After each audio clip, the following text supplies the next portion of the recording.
There we go. All right, welcome everyone to this joint roundtable between the Collegiate Institute for Middle East Affairs and the Global Policy Horizons Lab. We are super excited to have you all here. Right now, it is 1:05 p.m. EST, and we're going to go ahead and get started with some basic introductions. So my name is Josh Phillips. I am the National Coordinator for SIMIA. My home university is Mississippi State, and I'm very excited to spend this time with you today. I'll pass it over to Thomas and then Khalil, and then we'll get over to you, GPH. Hi, I'm Thomas. I'm currently representing Simia's national board as their executive assistant. But on a more collegiate level, I'm representing them as their AU chapter secretary. My home university is American University, and I grew up in Hungary, but I currently live in Connecticut. I am Khalil Windsor-Wilkes. I am a junior honors history and international affairs double major at Howard University. I'm also a SIMIA associate at Howard, as well as Howard's Alexander Hamilton Society founder and president. And I am from, Oakland, California, I said. So we are part of Webster University's Global Policy Horizons Lab. It's a research entity on campus where we look into policy analysis, and of course we do research papers as well. My name is Samantha Ramey. I'm a senior history major. I'm Devin Corville. I'm a senior political science major. And I'm Josh Hayes, also a senior political science major. Awesome. So for those of you who don't know, one of SIMIA's major goals is to foster dialogue between students in America around issues connected to the Middle East and North Africa. We believe that fostering discussion and enhancing knowledge is one of the best ways for students to engage in constructive discourse across the US. And we've recently facilitated a phenomenal partnership with the Global Policy Horizons Lab at Webster University in Missouri. They're another student-driven think tank, and they do a lot of policy-focused research. They partner with students, lab researchers, affiliated faculty to pursue innovative research across so many different topics like economic security, the role of technology in security threats, environmental and food security. And their goal is to become a knowledge hub that informs national governments and other members on contemporary and future security challenges. So the title of our roundtable is to discuss essentially how populism impacts US interventions in the Middle East. Specifically, how can populism affect US foreign policy? And the case study that we're looking at today is assessing US interventions in the Gaza-Israel conflict. So just to get started, I've read the paper, our other panelists have read the paper, but GPH, I'd love for you guys to describe the topic that you guys cover, your methodology, and the conclusions you came to, and we'll go from there. So as Josh very well put, our topic is covering how a populist political style kind of affects tendency towards or away from intervention in ethnic conflicts. So the theoretical basis for the paper kind of talks about how populist leaders may be able to bypass more traditional democratic norms that may inhibit decisive intervention.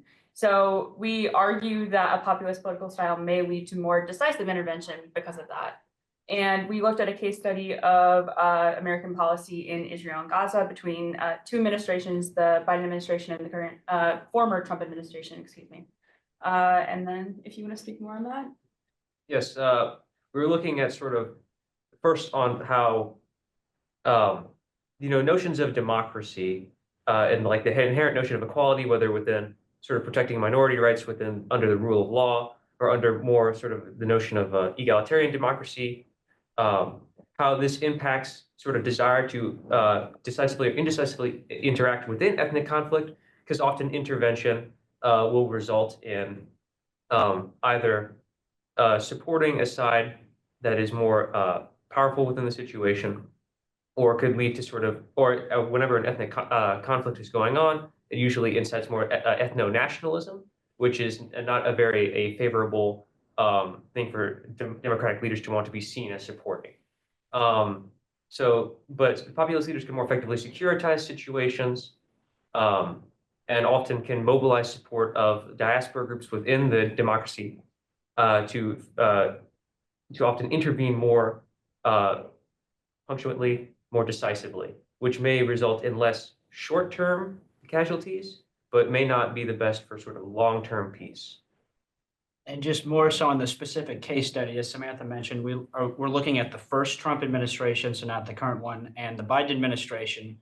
And generally, this has been a topic that I've been interested in and have researched now for a couple of years. But also at the same time, we were watching this play out in the course of a very hotly contested election. And so what I argued in the paper, and I think has been very apparent, is that, a lot of the decisions being made, especially during the Biden administration, were very much made within the current political context of the country. And I can get into, some of the specific findings and some of the specific, issues within the two-party system in the US, later as we kind of discuss this more. But essentially what we found was that because of kind of the coalitions within the two parties, the non-populist leader, which was Biden, was very much kind of contingent on getting support from his own party, which of course this issue was very kind of fractured in terms of the Democratic Party, while Trump's position as the populist leader in the Republican Party is there's a lot less dissension in his own party about what their position on this conflict should be. And so he wasn't necessarily as reliant on public support in his first administration in terms of making those decisions regarding policy with regards to Israel. Super interesting. When we talk about populism, I think it's sometimes hard to define because it's not necessarily an ideology. It's more of a political style. It's about centering the voice of the people against the elite or this external threat. And so that's what made me super interested to read your paper, because typically when I've looked at examples of populism in the past, Huey Long, the senator from Louisiana, is probably one of the most biggest examples of a populist of all time. And he used that to demonstrate the power of the people against the elite in a domestic sense, specifically connected to tariffs, connected to giving economic power to people rather than elites. And that's how he, aggrandized all of that power. And so, in foreign policy, I'm, interested in how that sort of positing of the, a individual of the people against the elite fits into the Israel-Gaza conflict specifically. So I'd love to hear, your thoughts on how you argue that Trump mobilized that to secure the support, in contrast to Biden not being able to do that. Yeah. Well, I think it's an interesting question because generally when we think of populists in the current context, we don't really think of them as wanting anything to do with foreign conflicts at all. Generally we think, especially, in the age of Trump, we think of someone that is very much focused on domestic politics and kind of being risk averse in terms of foreign conflicts. But what we've actually seen is that in these specific conflicts, these populist leaders almost have more free rein to engage in these conflicts without kind of fear of losing public support, because that's not what their base is focused on. And in Trump's case, but most of his supporters are not focused on foreign policy. And I would argue more in general, most American voters, that's not, their primary concern is foreign policy. But specifically, his populist movement in the US has been very much focused on domestic politics. And so even though I would argue the Republican Party is usually pretty united in terms of taking Israel's side in this conflict, it's not really something that Trump has had to deal with much internal disagreement with, at least from his own party on this issue.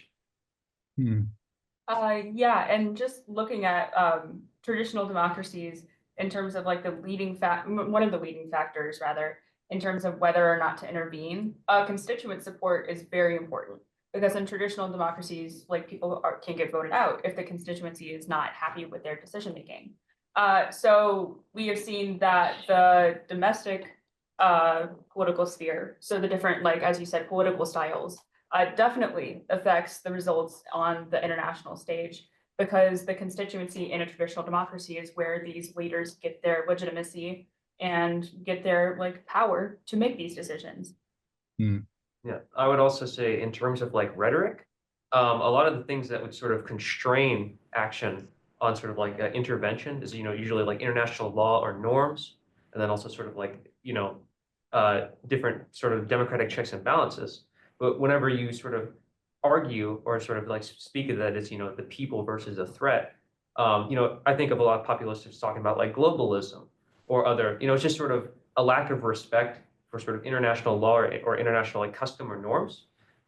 which even if they may not violate it, they'll still at least push their actions to what is more outside of the norm. So it's really, so when, we have a populist leader who is able to utilize this rhetoric to engage in, I guess, like executive aggrandizing, I think we would call it, the dismantling of the checks of power. And then that can lead to not only democratic backsliding within the nation of origin, it can lead into a, disintegration of the international system as a whole because they're not participating in the agreed upon norms. That would be something that you would argue. Yes, absolutely.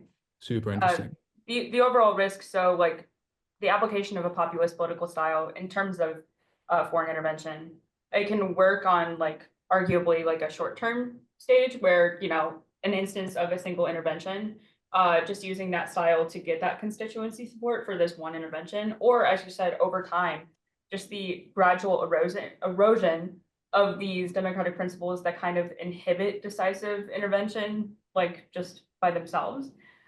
So over time, we can see this erosion because of this political style that can lead to more and more decisive intervention over time. Super interesting. Thomas, Khalil, before we jump into questions, you guys have any comments or questions of yourself on the background? Currently, not so much any questions, but comments, yes.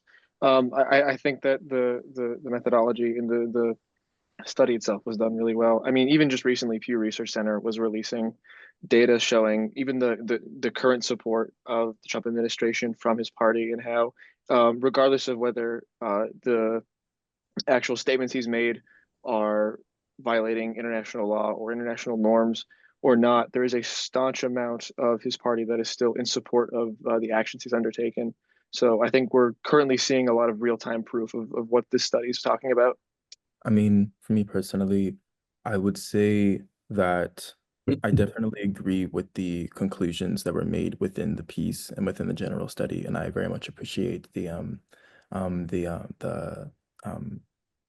description afterwards that you just gave just now. But I would say if we had to choose between this being a broader theme of populist leaders having more of an impact as opposed to leadership style amongst particular leaders, I would say in the case of Trump, you tend to lead more towards the latter, in the sense that Trump doesn't act like he needs to impress anyone domestically.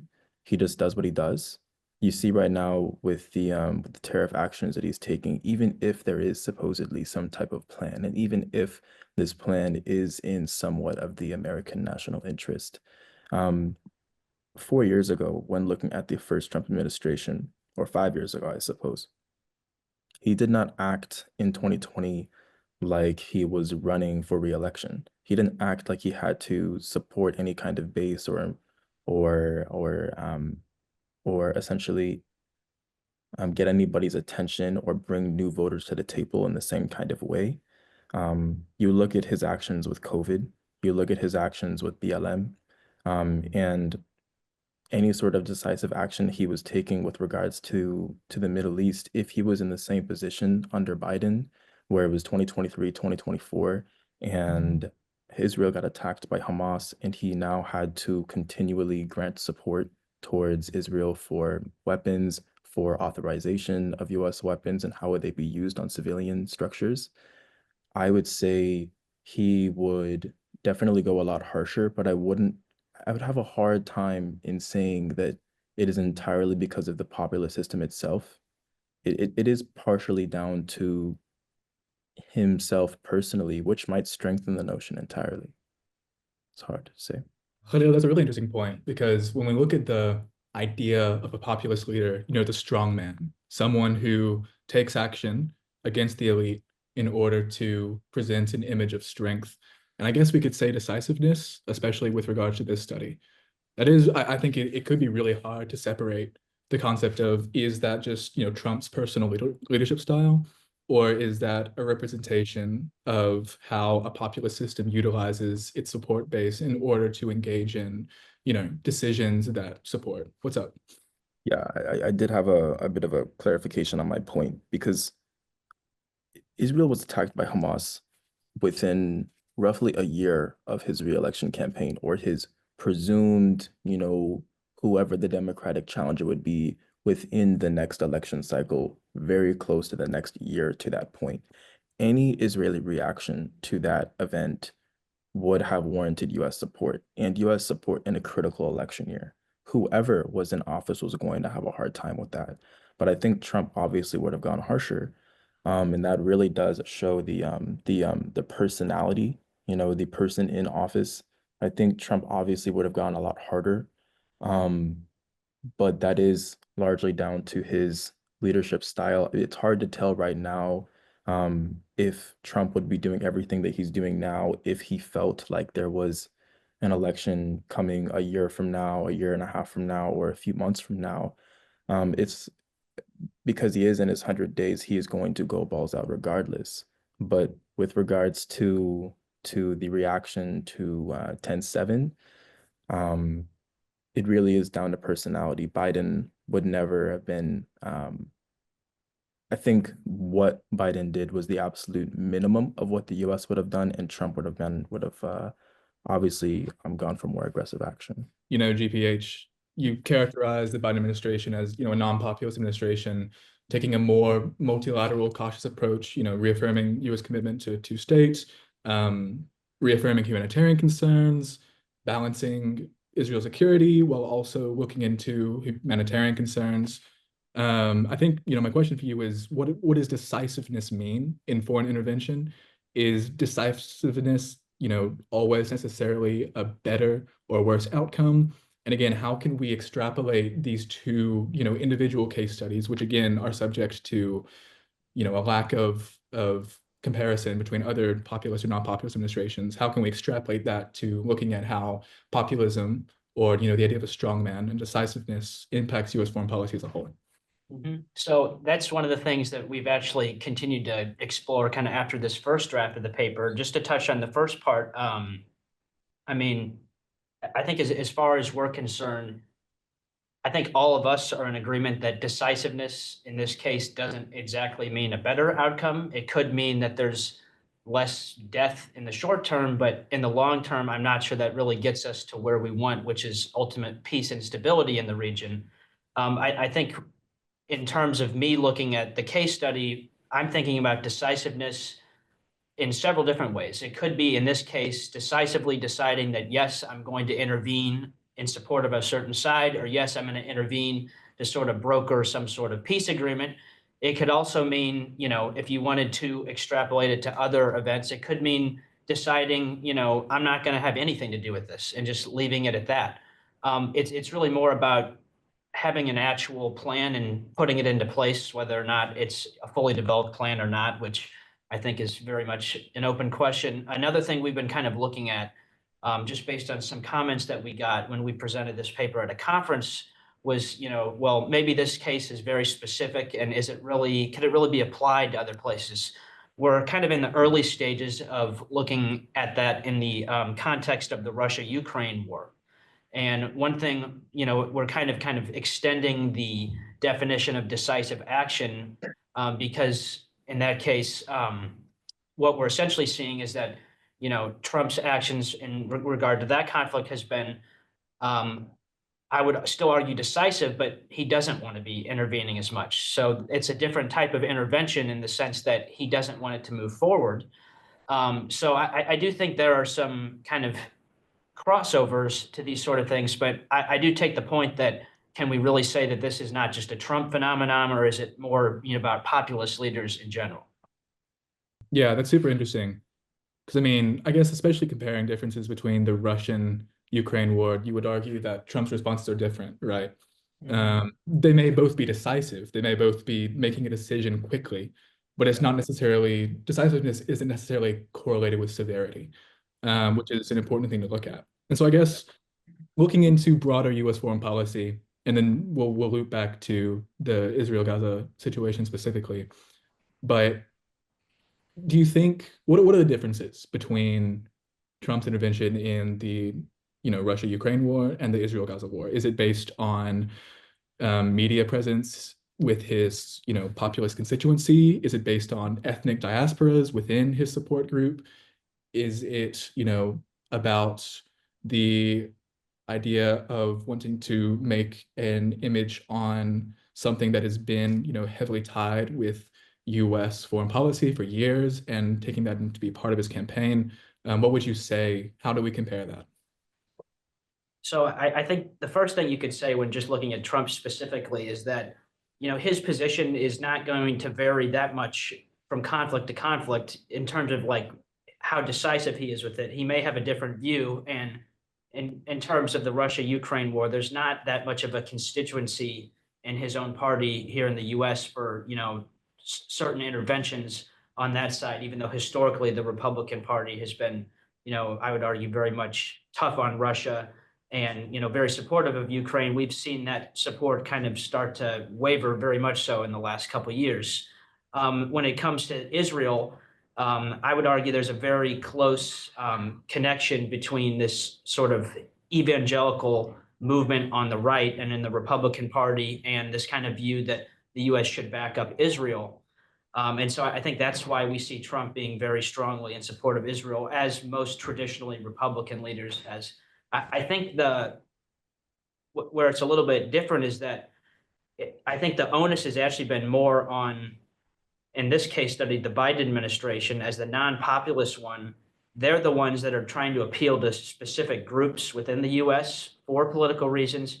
Trump's actions are largely not made based on, reasons for elections, because, and I think this was talked about earlier, like he's not concerned or not acting as if he's concerned about the next election. He's not trying to appeal to groups in the middle. He's very much consumed with his own base, whereas Biden was having to kind of broker almost a sort of a ceasefire in terms of his own party, trying to figure out, you have two very different views in his own party about this conflict. And that's really where the struggle was. And that's where, in the actual case study, we looked at why it was maybe so difficult for him and why I talked about it in the case study. He did suffer severe electoral consequences.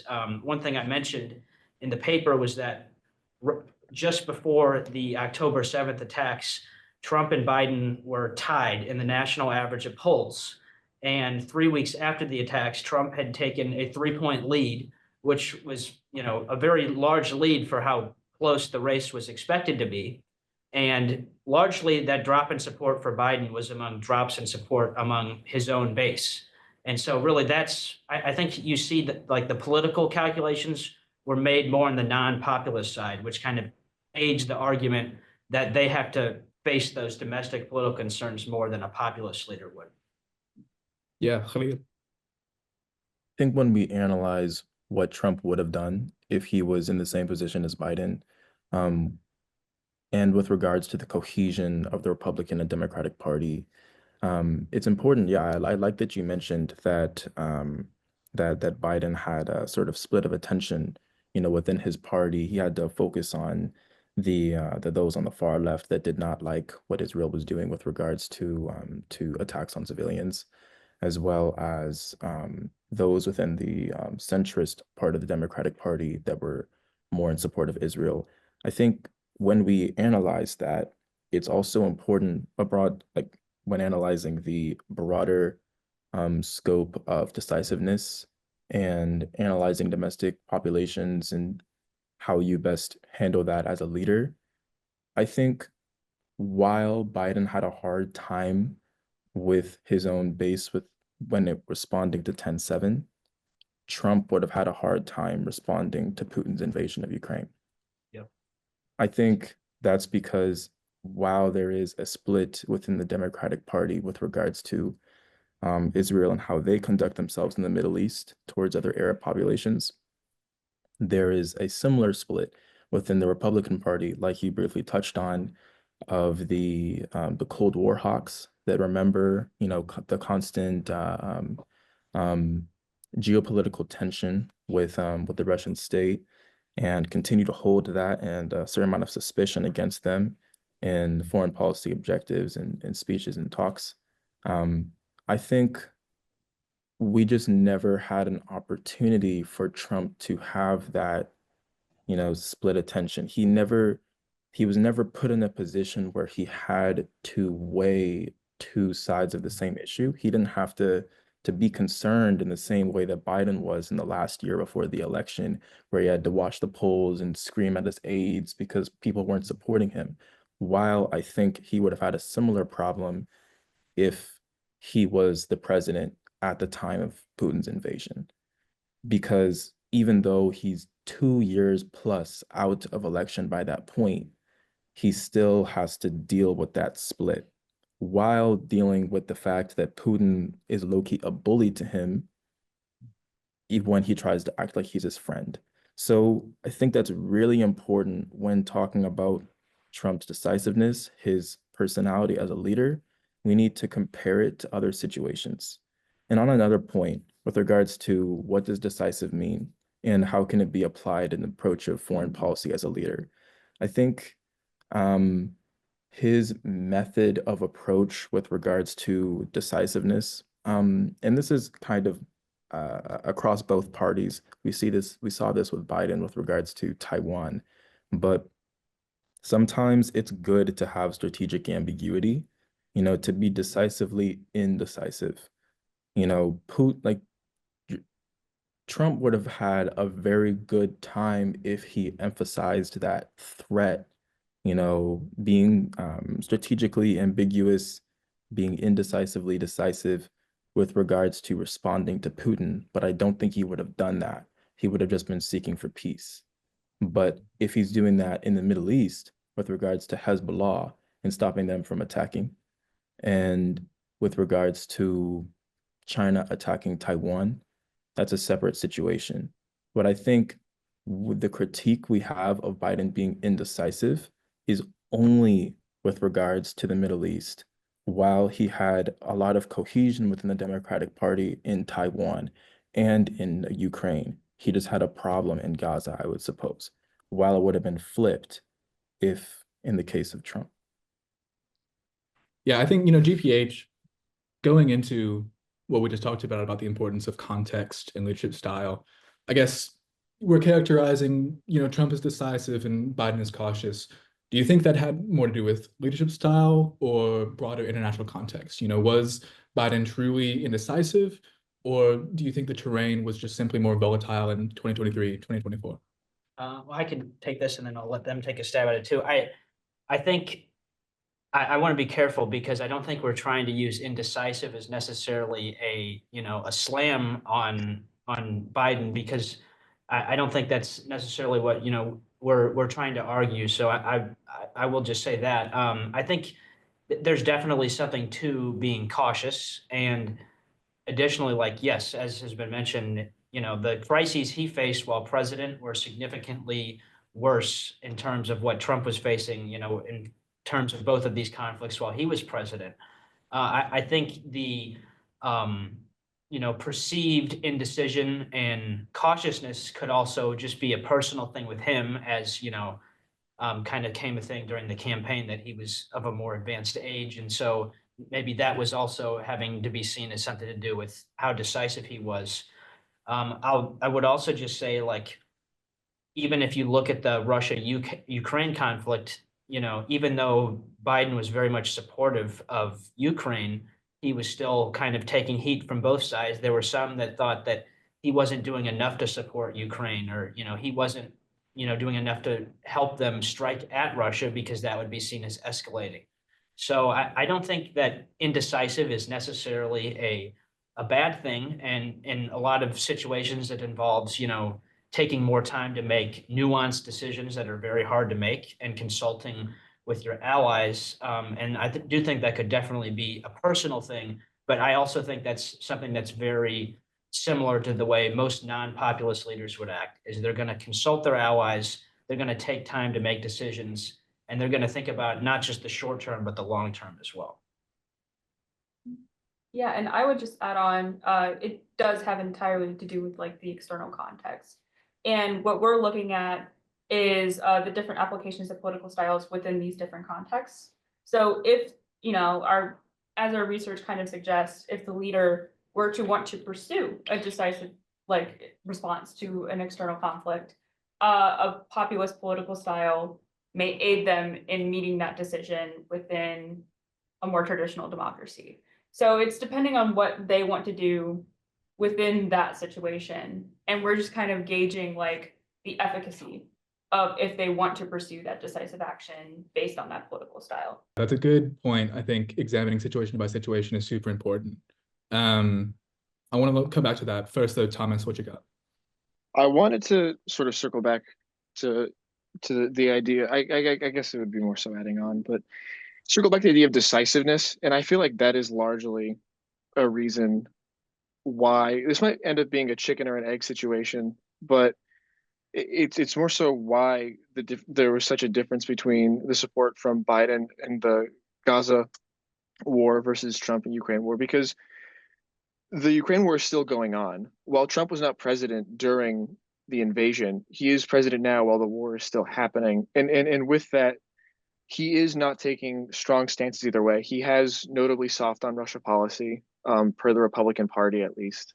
And yet he's still talking about giving aid to Ukraine or preventing aid to Ukraine and sort of flip-flopping in between these two stances, especially across both of his terms.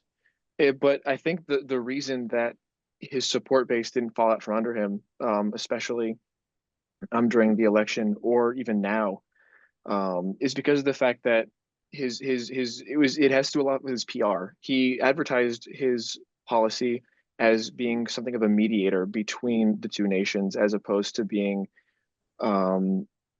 indecisive or soft on Russia, which would otherwise bother a lot of the Cold War hawks, as was mentioned earlier. I guess I can respond to this. I would say, yeah, I mean, I think that even though he's been sort of like flip-floppy on, maybe like offering the mineral deal to Ukraine or trying to broker a peace, but then, still sort of providing and withholding like equipment to Ukraine. I think you could say that he's trying to act decisively in the sense of that he wants to have the U.S. leave the situation. Of course, he's trying to use the tools available to either pressure Ukraine or Russia to sort of like cease the conflict.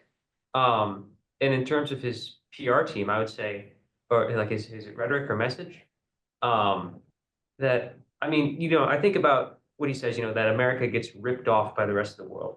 I mean, just like looking at his statement he gave in the sort of like the Liberation Day when he gave all the tariffs, that America has been like pillaged, that this notion that we sort of give out money or like blood to sort of support the rest of the world. I think he's sort of, he's saying that the people of America are under this external threat of sort of our obligations to continue providing support.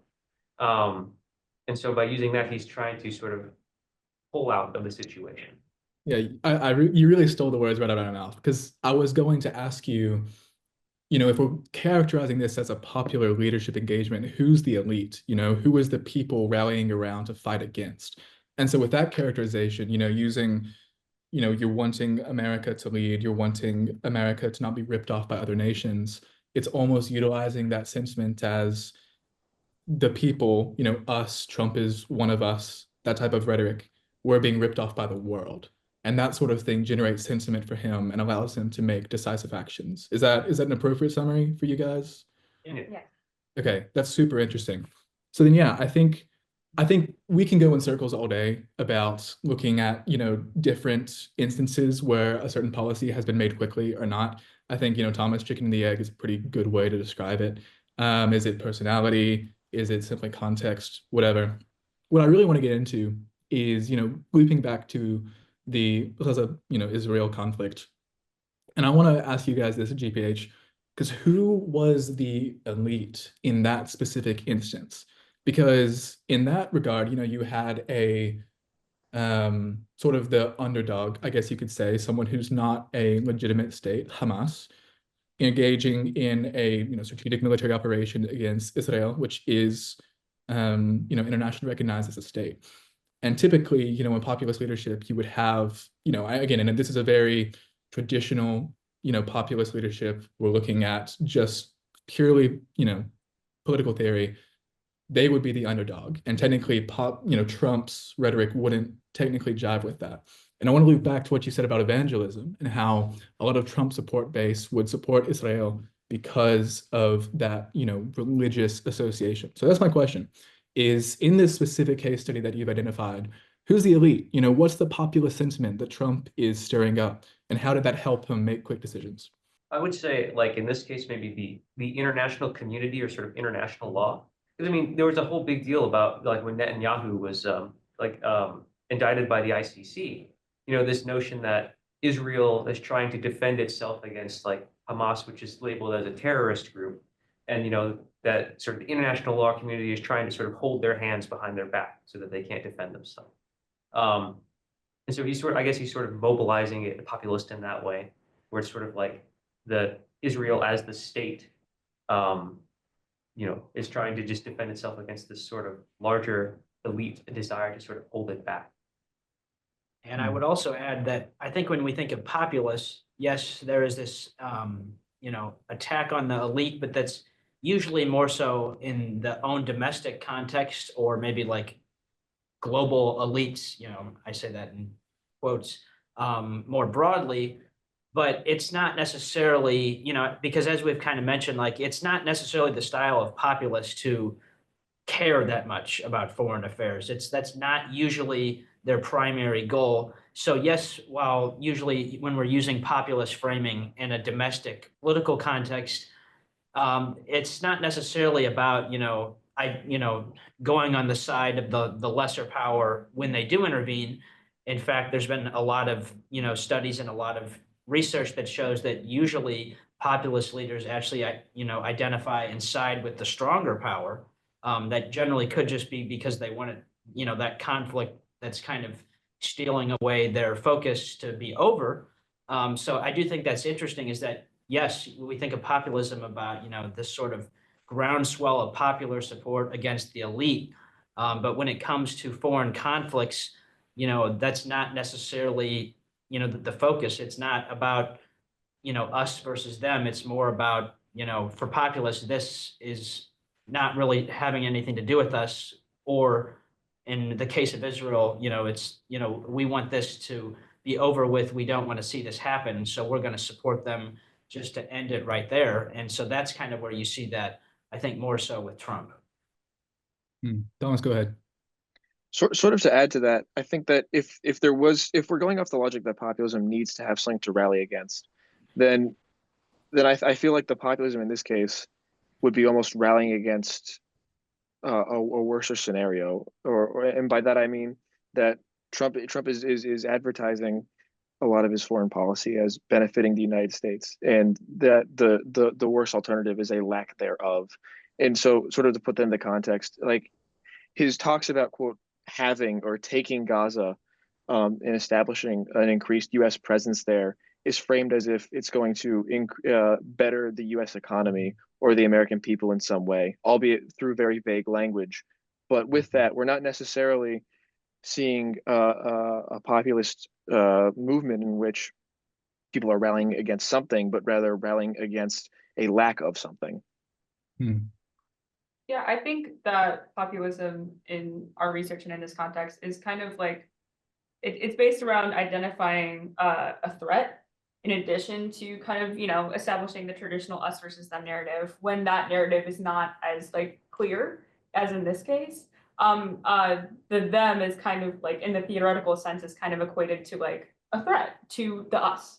So in terms of like looking at this conflict, just looking at threat mitigation is kind of like the populist argument, and also like just kind of presenting that threat as something legitimate and as a legitimate source of, looking at the well-being of the us versus that threat, and how that argument is presented is very important. I'm going to get to that in just a second, but people watching, we've got about 15, 25 minutes left, depending on how long we talk. So if you have any questions for any of the panelists, specifically for GPH, it's their paper, go ahead and text it in the chat. I'll be happy to read it out and we'll discuss it. But yeah, I think, we've all made, you guys make really interesting points about what motivates a populist leader for foreign affairs. Because I think, the general consensus is typically the most famous examples of populism work on a national sense, because that's the sort of impacts that the people can see. You can see when prices go up and the elite are charging you taxes. You can see when, here's an ironic example, when tariffs are increased and the consumer price increases, that's something noticeable that people can get their, populist constituencies to rally around. And I think, we could debate the nature of populism all day.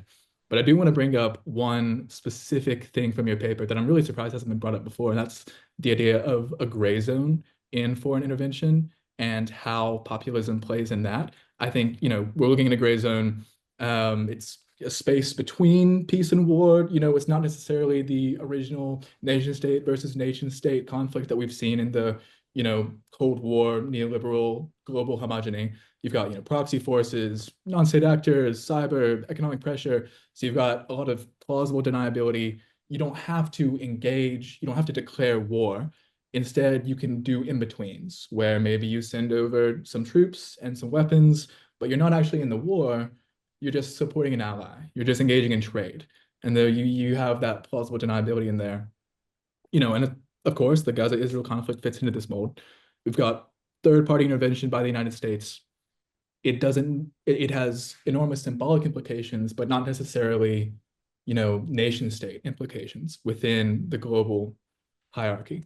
So my question is, how does, a decisive decision, which you argue is increased in likelihood by a populist leader, what is the impact of a decisive decision on a gray zone conflict? What's your perception of engagement? Do you think, populist rhetorics are easier used in foreign policy towards gray zone conflicts rather than outright nation state versus nation state competition? I'll leave it to you. I would say that maybe gray zone conflict is kind of, as you said, like an alternative to straight out just going to war or engaging in like very clear conflict. So maybe that is like the avenue that the more like traditional non-populist leader could take, if you guys would affirm that.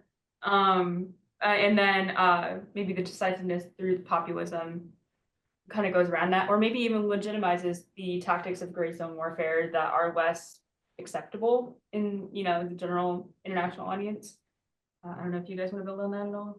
I guess I would say, I mean, studies have shown that gray zone conflict, usually lasts for a very long time. And it's become, states are more, and non-state actors are more and more engaged in it, due to the higher risks and costs associated with sort of like traditional, like a conflict. And, I guess I would say if, decision-making is going to be, from sort of more traditional democratic leadership is decisive already within this sort of, within a gray zone conflict, which is already protracted, and that causes a lot more, sort of loss of life damage, cost. It shows the risk of prolonging it even longer. Where I guess, if populist, also if populist leaders, I guess it's sort of extrapolating this, do intervene more decisively into sort of traditional or gray zone conflicts and have the possibility of sort of ending them quicker and changing the norms surrounding sort of engaging with conflict, states will need to learn how to sort of adapt to that and deal with it. You got anything to add to that? Not really, honestly. I mean, I really don't have anything to say on that particular point, but I just saw a chat message from Nigel that I wanted to address. So if you'll allow, I would like to answer that. Real quick, let me read that out. That was where I was going to go next. So, we got a question for Nigel asking about diaspora populations. How do those populations impact the politics of home countries? Does that impact foreign affairs? How do populists interact with them? So, I guess the general question is, how does the presence of an ethnic diaspora within a democracy shape its foreign policy in ethnic conflict abroad? Are democratic leaders beholden to them? Depending on whether they're populist or non-populist, does that increase the likelihood of engaging in foreign interventions with those ethnic diasporas? Yeah, great question, Nigel. Khalil, over to you. Yeah, so most often diaspora and home country, ties, when there's communication on both sides, it tends to drive political power and mobilization in the diaspora hosted country. So, for example, I'm the president and founder of Alexander Hamilton Society at Howard. And so we do a lot of the facilitation between communication of Africans, Caribbeans, as well as Caribbean Americans and African Americans on our campus and off our campus.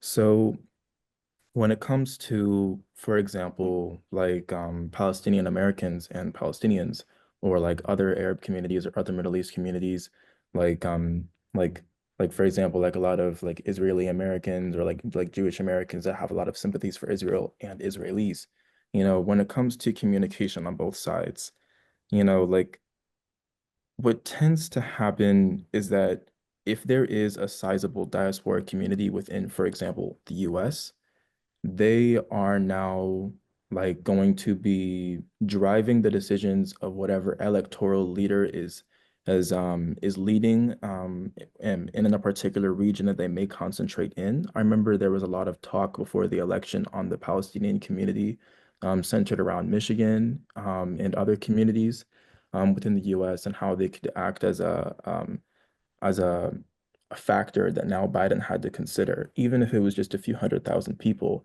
it was enough to change the calculus of a president's decision making. So if they bunch up together in one spot, like in a state, for example, according to the electoral college system, or even one constituency, so that it might change the House because everything's so tight right now. Then communication between along family lines or youth lines, depending on the average age of the non-US country that these people have heritage from, then it will drive the political decisions of, for example, the US, because now they're a factor that has to be accounted for.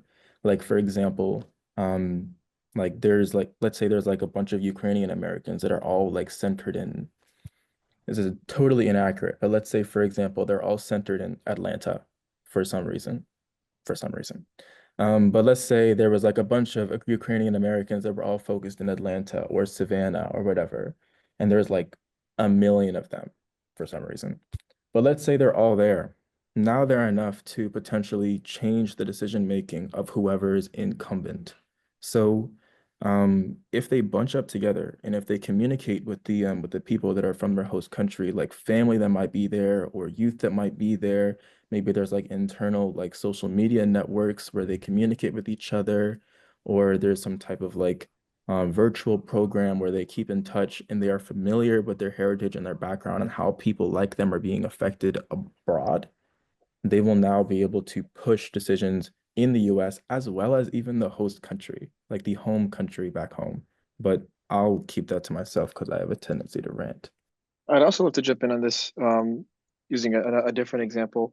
I think that not only does this work in U.S. policy and within the idea of incumbency and with the calculus of how people go about their elections, but also as far as actual wartime strategy or justifying war and rallying people behind some sort of armed conflict, I think it also ends up contributing largely. I mean, take a look at um, the Russia-Ukraine war, for example. The diaspora communities in Crimea, the ethnic Russian populations, were the initial justification back in 2014 for why Russia initially entered Ukraine.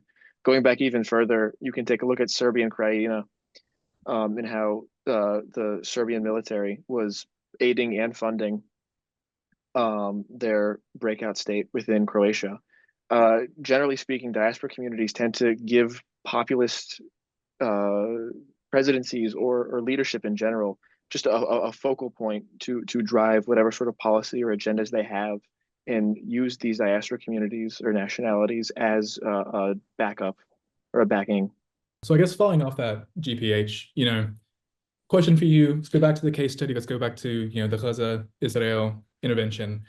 How did diaspora politics, like Jewish, Muslim communities, Khalil mentioned the huge diaspora concentration in Dearborn, Michigan, that had a real impact on election decisions. I know for a fact I have friends there that a big block of, about diaspora people voted against Biden in the election because of his hesitancy to critique Israel after October 7th. That had real impacts. So my question for you is, do things like that, obviously diaspora politics influence electoral calculations, lobbying, like Israel lobbying from AIPAC obviously influences US foreign policy strongly. That's not a question. We know that obviously constituents impact democratic elections. That's how elections work. Just to respond, that's something that we actually looked at very closely in the paper. And the one thing that I thought was kind of interesting about this specific case study was that both of these diasporas traditionally back the Democratic candidate. Generally, if you look at the numbers, and there's a lot more support for this with Jewish Americans, but generally about 65 to 70% of Jewish Americans back the Democratic candidate, and that's been the case now for decades. And the numbers are a little bit more, I would say fluid with Arab Americans, but usually they heavily back the Democratic candidates. So that was one thing that made it even more difficult for Biden to make these decisions because, he's a Democratic leader that's relying on the support from both of these groups together, not one or the other. So he kind of has to placate both sides. And, I don't want to overstate the impact that it ended up having, but definitely in the run up to, with it being anticipated to be such a close election, it was definitely the case that they were trying to appeal to every single one of these voters, especially as you mentioned in Dearborn, Michigan, which I think in the 2020 election, Biden had netted about 45,000 votes out of that community, despite winning Michigan by 80,000. It might have even been more than that. And in the 2024 election, there was a huge erosion of support for Kamala Harris, the Democratic nominee. Some of those votes went to Trump, like I believe I don't know if it was the Dearborn mayor or one of the other mayors around there actually endorsed Trump, and a lot of Arab American leaders around there endorsed Trump, but also there was a massive support for the Green Party candidate, Jill Stein, who obviously was not at all a factor in the election, but, it's sort of like a protest vote in that sense. So, in that sense, I would argue that there was definitely sort of a hamstringing effect of, this is difficult for him because both of these constituencies typically support him. And so maybe it's not that way in every single conflict, but in this particular case study, it definitely was something that they paid attention to, and they had to constantly communicate with both of these communities about what they're doing and how they see the process moving forward. Yeah, that's really interesting because as we look at populist leaders, we know that decisiveness can look appealing to a population that wants change, that wants action. And we talked about earlier in the session, decisiveness isn't necessarily the development of idea, it's just making a decision quickly. And that's most definitely what Biden did not do. So here's a fun hypothetical question for you. Okay. Let's say that Trump had been in office in 2023 when October 7th happened originally. And let's say he uses his popular leadership style, makes a very quick decision, most likely in support of Israel, which aligns with his party's goals and with his constituency's beliefs. What do you think the impact on his voter base would have had? Would he have seen a similar flip of Arab voters, similar to how Biden lost all of his Arab voters in Michigan in the 2024 election? How does that populist rhetoric, change, or how does it impact decision making when we flip Biden and Trump's roles? Actually, I do think it's something I have given some thought to. My argument would be that it really would not have ended up with Trump paying a major political price for the reasons I laid out. If these constituencies already back your opponent, you're probably not going to be catering your foreign policy to what they want. Now, it's possible if he, came out very strongly with a pro-Israel position, which we can assume he probably would have, maybe some Jewish Americans would have appreciated that. But, we also have to understand that the Jewish American community isn't a monolith. And in many cases, they actually have fairly nuanced views in relation to the Israel-Gaza conflict. It's not as if they're all, cheering on, what we see happening in Gaza. There's a lot of very nuanced views of Israeli Americans or Jewish Americans. So I would argue that, if he would have been in office and if he would have intervened heavily on the side of Israel, he wouldn't have paid a very high political price, at least from these diaspora groups. Maybe that would have offended some of the more, moderate voters who, don't necessarily have anything at stake in the conflict, but, we're just kind of offended at how it played out. But I would argue that, just due to his political base, he wouldn't have paid any political price. It probably would have just more solidified the opinion that his base had of it. That's really interesting. You're saying that not only would Trump have most likely retained his electoral support, since his party's base would have most likely supported decisions anyway, you would say that Biden alienated both parties by being acting in a multilateral way, being indecisive, not necessarily swinging one way or the other. By being in the middle, he alienated both parties, and that led to his detriment in the 2024 election. Whereas Trump, hypothetically, would have only gone towards one direction, and that wouldn't have lost him the same constituent support. Yeah, exactly. And that's only because both of these constituencies were, primarily supportive of the Democratic Party before this happened. And so that's really why you see, when you're trying to placate both sides who are, in a sense on your side politically, it's kind of tough because there was nothing that he was going to be able to say that was going to appease both sides. Like that was definitely what his messaging was trying to do, but that's a very hard needle to thread. And I don't think that there was a way that he could have effectively done that just because the positions were very much, opposed. He was taking, in our view, a very rational approach, which is, let's try and yes, we want to support Israeli security, but we also want to make sure that, all the humanitarian concerns are heard and that, we can move towards long-term peace. I think that's a rational position to take. But in the short term, when we see all these headlines of, how many people were killed on a given day, it's very difficult to sort of, appease both sides. And I think that's why he had such difficulty. Mm. Yeah, Khalil.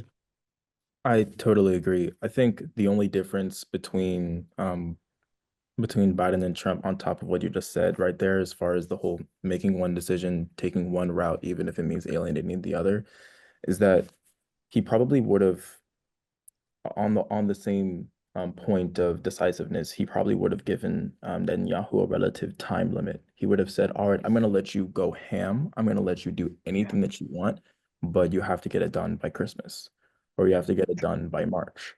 Like I think like some people may disagree with me on that point, but I think to ride the line and to take both sides in a way, he would give full support over to Israel, and he would let them do anything unrestricted and therefore differentiate himself from Biden.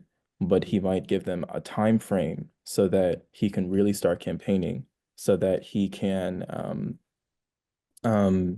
maybe perhaps lessen the damage. Because what's the difference really between like getting shot on the head once and getting like 10,000 tiny little cuts and bleeding out like that? One is worse than the other. And I don't want to associate that kind of terrible, hypothetical example, like that analogy I just came up with, just honestly, whatever. But I do think there would have been a bit of a fire on Netanyahu by Trump to get it done by a certain time frame, because time was very much a factor with the U.S. response with regard to Israeli aid in that situation. I definitely agree with that. And just to kind of supplement that, I would argue one of the large reasons they ended up even having a ceasefire temporarily was because the reports were that Trump told Netanyahu, "I want you to agree to a ceasefire before I take office." And so, that is essentially why some people believe that there ended up being one. I know there's not really one anymore, but it does go to show that even though he was going to back that side, ultimately he just doesn't want to have to deal with the problem because he would rather focus on domestic politics, which is how populist leaders are. But I definitely agree that I do think there would have been some sort of timeline because he doesn't want this to consume his attention, or to be honest, the attention of Americans in general. And additionally, I think he might also take the step of not just campaigning for himself, but he might address the situation. Like if he were president at that time, and if he did give that time constraint, he would spend the next 6 months, 8 months that he would have before November to campaign against Hamas. You know, he wouldn't even really support Israel too much, maybe in his campaigning, but maybe as an attempt, maybe there might be somebody in his cabinet that would suggest, all right, if you want to get the support from these Palestinian Americans, all right, yes, you did what you did with Israel, but you gave a time limit so you can campaign on that. And you can go against Hamas, who is also brutalizing their own people in the Gaza Strip, and you can campaign on that. And you can maybe like get a hold of some Palestinian like Israeli advocacy groups and bring them together into a room and have them shake hands and have yourself shake hands together like that. He can campaign on that. That just sounds like such a Trumpian thing to do. Real interesting thoughts, guys. Once again, want to remind participants, if you have any questions, any thoughts, any comments, feel free to drop them in the chat. We would be happy to answer them. But I think one thing I want to, reframe is kind of what we're talking about. It's really hard to differentiate polarization between populism, especially in the American context when we have a two-party system, which I think was brought up earlier. I kind of want to bring that up a little bit. So we're looking at how, Biden's multilateral response, his kind of centrist response, was actually to his detriment for his reelection, whereas Trump's, unapologetic rhetoric towards his party and towards his singular constituencies helped him out in the 2024 election and characterized his actions in the Middle East in his first term. Here's my question. You got two. So I guess one is how has the political polarization in the US, I guess, created fertile ground for populist rhetorics and sentiments, especially when gathering constituent support for foreign policy?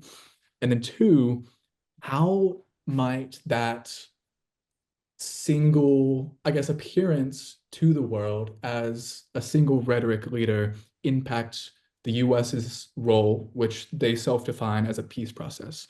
As you guys said earlier, I have it written down, populist leaders are wanting peace and security as their goals in abroad settings. How does that impact that process? How does that impact the ability to conduct negotiations between different parties? I'm really curious to kind of switch this conversation towards the future and what might happen.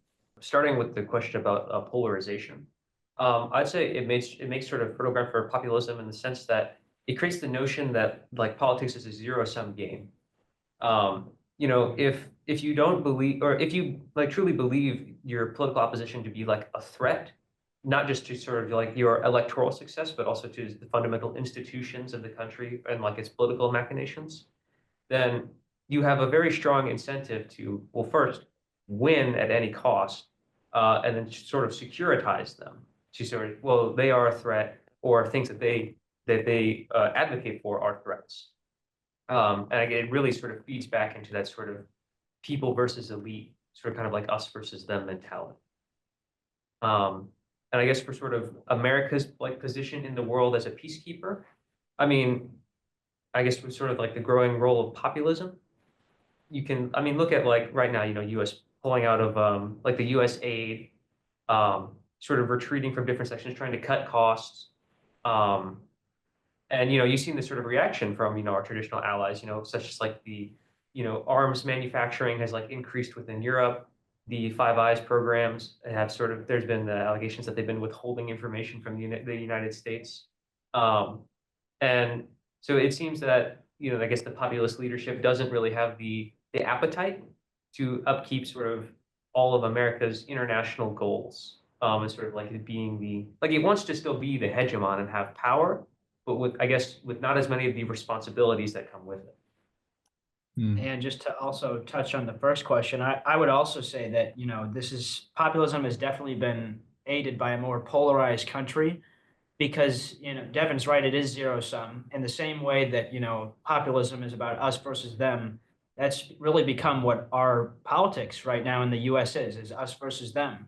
And so that's how you get a populist leader like Trump, who espouses a lot of political views that are quite frankly, very much against what the Republican Party of the last, 30, 40 years is for, such as a more hawkish foreign policy or free trade.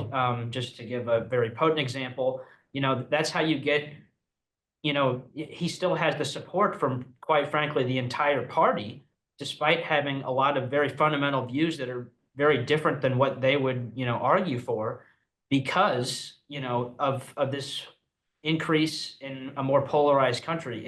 It's not an option to say, well, I'm going to support the other party, because, even though I may agree with Trump on some fundamental things, I really don't like his stance on trade or on Russia, Ukraine. That's not an option anymore, because the other party is seen as the them, and there's no way that we could allow the them to take power in, the country. So I think to that regard, it's had a very detrimental effect and a very, helpful effect if you're a populist, because it just makes it that much easier to sort of grab, this wave of support and just ride it all the way into office.